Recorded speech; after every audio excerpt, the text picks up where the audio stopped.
ओम नमः शिवाय। इसी के साथ आप सभी दर्शकों का हमारे चैनल एमवी म्यूजिक पर हार्दिक अभिनंदन और स्वागत है। आज एक बहुत ही महत्वपूर्ण विषय पर बात करेंगे।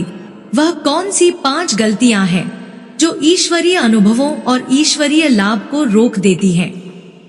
ये वह गलतियां हैं जो भक्त और साधक लोग अनजाने में कर देते हैं, जिसका उन्हें भान नहीं होता और जिसकी वजह से उनके आध्यात्मिक अनुभव जो पहले हो रहे होते थे शून्य हो जाते हैं। वे नहीं होते हैं, शक्तियों से संयोजकता क्षीण हो जाती है। यह जानना बहुत ही महत्वपूर्ण है। कृपया आप हमारे साथ इस वीडियो के अंत तक बने रहें। सबसे पहला विषय जो इसमें आता है वह है अपनी संकल्प शक्ति को क्षीण नहीं होने देना, विश्वास को नहीं टूटने देना। कड़ी परीक्षाएं भी यदि जीवन में चल रही हैं, तो नित्य पूजा और सेवा में जो आप शक्तियों की कर रहे हैं उसमें कोई भी अनियमितता न आए। इस बात का आपको ध्यान रखना है। ऐसा न हो कि रात को अगर लेट सोए तो फिर आप यह सोचें कि आज प्रातःकाल की पूजा रहने देते हैं, केवल ज्योत प्रज्वलित कर देते हैं और भोग अर्पित कर देते हैं क्योंकि नींद देर से खुली है। नहीं, जो नित्य का नियम है उसे आपको करना ही चाहिए और इसी में तो आपको खरा उतरना है। घर की जिम्मेदारियां भी तो आप पूरी कर रहे हैं। ऑफिस जाना है, वहां तो आप छोटा मार्ग से नहीं जा रहे हो, वहां समय पर पहुंचेंगे। खाना खाना है, खाना तो आप छोड़ नहीं रहे हैं। आपको टीवी देखना है, मोबाइल का उपयोग करना है, ये सब चीजें आप कर रहे हो, तो फिर अपनी नित्य की पूजा में ढील क्यों? इसका मतलब यही है कि आप अपने नित्य की पूजा को अपने भगवान शिव को उतनी गंभीरता से नहीं ले रहे हो जितना लेना चाहिए। आपकी प्राथमिकताएं भौतिक जीवन से जुड़ी हैं। आपके भगवान भोलेनाथ का स्थान गौण है, प्राथमिक है। हमेशा ध्यान रखें कि जो स्थान आप भगवान शिव को दे रहे हो, जो व्यवहार आप देव शक्तियों के संग कर रहे हो, उसी अनुपात में आपको कृपाएं भी प्राप्त होती हैं और उनकी तरफ से उत्तर भी प्राप्त होता है। तो अब आप समझ गए होंगे कि अपने जीवन में प्राथमिकता आपको किसे देनी है और भक्ति मार्ग में, आध्यात्मिक मार्ग में नियम का बहुत महत्व है।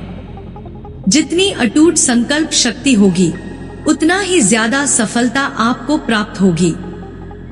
साधना काल में किया हुआ कोई भी संकल्प खंडित न हो, ध्यान रखें। जीवन में कोई संकल्प लिया है, जैसे प्याज और लहसुन छोड़ने का संकल्प लिया है, किसी भी चीज के त्याग का संकल्प लिया है, तो वह संकल्प भी खंडित न हो। इस बात का ध्यान रखें कि संकल्प ले रहे हैं अपनी सामर्थ्य के हिसाब से लें, जिसे आप निभा सकें। दूसरी बहुत बड़ी गलती जो कई लोग करते हैं, जिस वजह से भगवान शिव अपनी कृपाएं रुकते हैं, वह है हर समय नकारात्मक विचार से घिरे रहना। एक चीज गांठ बांध ले कि जो सात्विक, सकारात्मक विचार होते हैं, भगवान शिव उन्हें सात्विकता की तरफ, सकारात्मक ऊर्जा की तरफ आकर्षित करते हैं। अपने अनुकूल वातावरण की तरफ ही वह आकर्षित होती है। यदि आप दिन में कई बार नकारात्मक विचार से घिरे हुए होते हो, तो आप कौन सी कंपन ब्रह्मांड को दे रहे हो या भगवान शिव की शक्तियों को दे रहे हो? आप एक नकारात्मक कंपन निरंतर बाहर दे रहे हो, जो भगवान शिव की शक्तियों तक पहुंच रही है। तो इससे कृपा में रोक लगती है। नकारात्मक विचार आपकी ऊर्जा को बुरी तरह से क्षीण कर देते हैं, नष्ट कर देते हैं। और यह नकारात्मक विचार बहुत तरह से हो सकते हैं, जैसे हर समय अपनी किस्मत को रोना, दूसरों के प्रति शिकायतें करना, कपट का भाव दूसरों के प्रति मन में रखना, नकारात्मक शब्दों का प्रयोग करना, जैसे मैं इतना पूजा पाठ करता हूँ या करती हूँ, फिर भी मेरे काम नहीं बन रहे हैं। इस प्रकार की बातें दूसरों से भी या अपनी संतानों के प्रति नकारात्मक दृष्टिकोण रखना, बहुत ज्यादा भय में जीना, क्रोध और भय, ये भी बहुत बड़े नकारात्मक विचार होते हैं जो भगवान शिव की कृपा को रोकते हैं। भय और डर बहुत बड़ी नकारात्मक ऊर्जा को उत्पन्न करते हैं, आपके जीवन पर बहुत बुरा प्रभाव डालते हैं। आप सब लोग बहुत बड़े भक्त और साधक लोग हैं जो हमसे जुड़े हैं और जो समझते हैं कि भाव भी प्रमुख है। भाव के हिसाब से ही भगवान भोलेनाथ की कृपा की प्राप्ति होती है। तो 24 घंटे अपने भावों के लिए, अपने विचारों के लिए आप सतर्क रहें। ऐसा ना हो कि 1.5-2 घंटा पूजा में तो आप सकारात्मक हैं, लेकिन उसके बाद दिन भर आपके ऊपर नकारात्मकता हावी हो रही है। ऐसा नहीं होना चाहिए। तीसरी बहुत बड़ी भूल जो कई भक्त लोग और साधक लोग करते हैं, वह है अपने इष्ट या भगवान शिव के गुणों को अपनी अंतरात्मा में नहीं उतारना, सिर्फ भौतिक स्तर पर पूजा तक ही ठहर जाते हैं, बढ़ नहीं पाते हैं। तो जो भगवान शिव की कृपा होती है या जो पूजा का लाभ होता है, वह भी उसी स्तर तक ही ठहर जाता है। आत्मा का विकास नहीं हो पाता, आध्यात्मिक उन्नति नहीं हो पाती। और आध्यात्मिक उन्नति अर्थात पूजा का सही अर्थ, वास्तविक अर्थ समझना है कि जो आप पूजा भक्ति कर रहे हो, साधना कर रहे हो, सिर्फ भोग, धूप, दीप आदि भगवान को अर्पित करने से ही इसका मतलब नहीं है। यह प्रारंभिक अवस्थाएं हैं, ताकि आपका केंद्र हो जिस चीज को आप कर रहे हो। जो भी भक्ति मार्ग है, आध्यात्म का मार्ग है, उसका जो मुख्य लक्ष्य होता है वह आत्मा की उन्नति होती है। तो इन भौतिक चीजों के संग संग स्वयं अपनी आत्मा की उन्नति पर भी आपको ध्यान देना है। इसके लिए सबसे बढ़िया विकल्प है कि अपने भगवान शिव के गुणों को अपने अंदर उतारे। अगर आप हनुमान जी की भक्ति में हैं, तो उनके जैसी विनयशीलता, स्त्रियों के प्रति सम्मान, भक्ति भाव अपने अंदर लाएं। माँ देवी भगवती की भक्ति में है, तो अन्य प्राणियों के लिए, अन्य लोगों के लिए एक ममता का भाव अपने मन में कम से कम आपको रखना चाहिए। ईष्ट की शक्तियाँ तभी आपके अंदर प्रविष्ट होती हैं जब उन्हें वहां अनुकूलता मिलेगी, अपने ही स्तर की ऊर्जा मिलेगी, तभी आपके अंदर उनकी ऊर्जा सक्रिय होगी। चौथी बहुत बड़ी गलती जो कई भक्त लोग करते हैं, वह यह है कि पूजा और भक्ति के मार्ग में जब वह चलते हैं तो कष्ट जीवन में आते हैं। उनका विश्वास अपने इष्ट के प्रति डगमगाने लगता है। उन्हें समझना चाहिए कि यह उनकी कड़ी परीक्षा का समय है। ऐसे समय में वह किसी अन्य व्यक्ति को देखकर, जो किसी अन्य देवी या देवता की भक्ति सेवा करता है और वह सुखी जीवन बिता रहा है, तो यह सोचकर कि भगवान शिव हैं, जिसकी अन्य व्यक्ति पूजा सेवा कर रहा है, इनकी पूजा ज्यादा फलदायी है, तो वह अपने भगवान को ही बदल देते हैं, अपने इष्ट को बदल देते हैं। और इस प्रकार जो स्वयं के उनके इष्ट हैं, जिनकी काफी समय से पूजा सेवा कर रहे हैं, उस शक्ति का अनादर होता है और फिर जीवन में भयंकर कष्ट आते हैं। कुछ विशेष परिस्थितियों में, जैसे स्वप्न में कई लोगों को संकेत मिलते हैं, अपनी इष्ट की तरफ से मार्गदर्शन मिलता है किसी अन्य शक्ति की उपासना के लिए, पूजा के लिए। यह कई बार होता है और कई लोगों के संग होता है। ऐसी स्थिति में आपको अवश्य ही उस मार्गदर्शन का अनुकरण करना चाहिए, क्योंकि यह स्वयं एक देवीय मार्गदर्शन आपको प्राप्त हो रहा है, आपके भगवान शिव की तरफ से।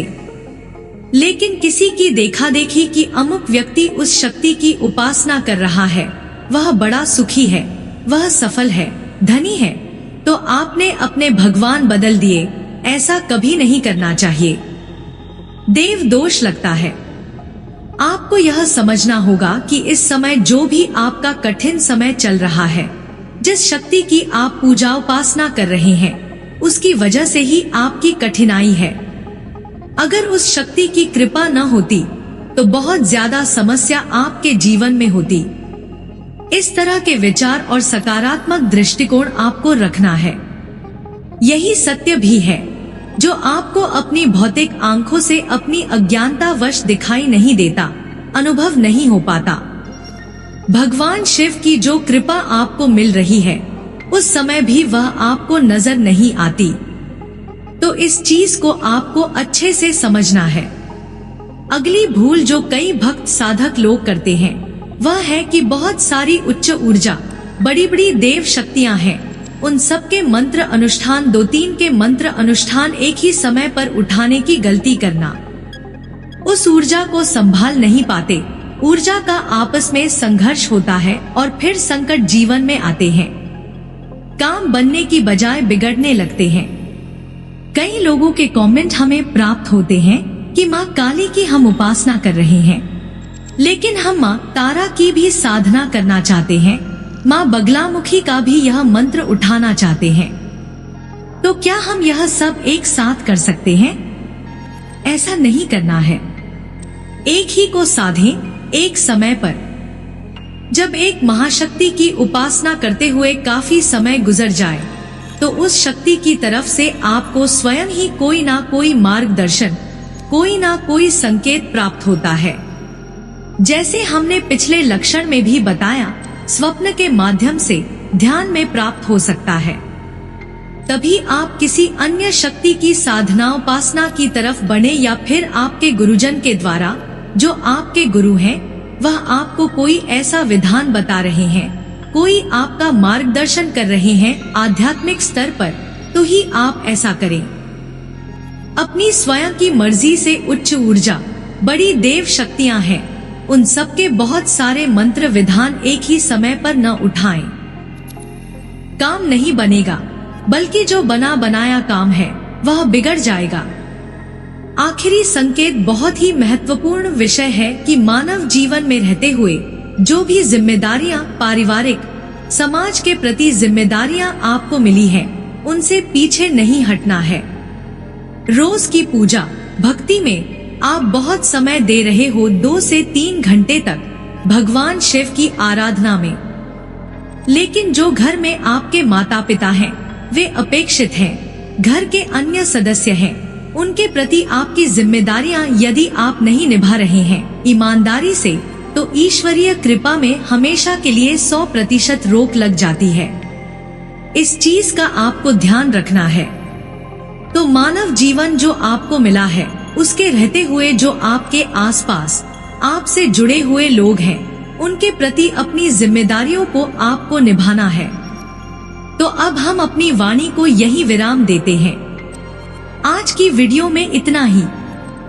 पहली बार चैनल पर हैं तो एमवी म्यूजिक चैनल को सब्सक्राइब, लाइक, शेयर करें और कमेंट में ओम नमः शिवाय लिखें।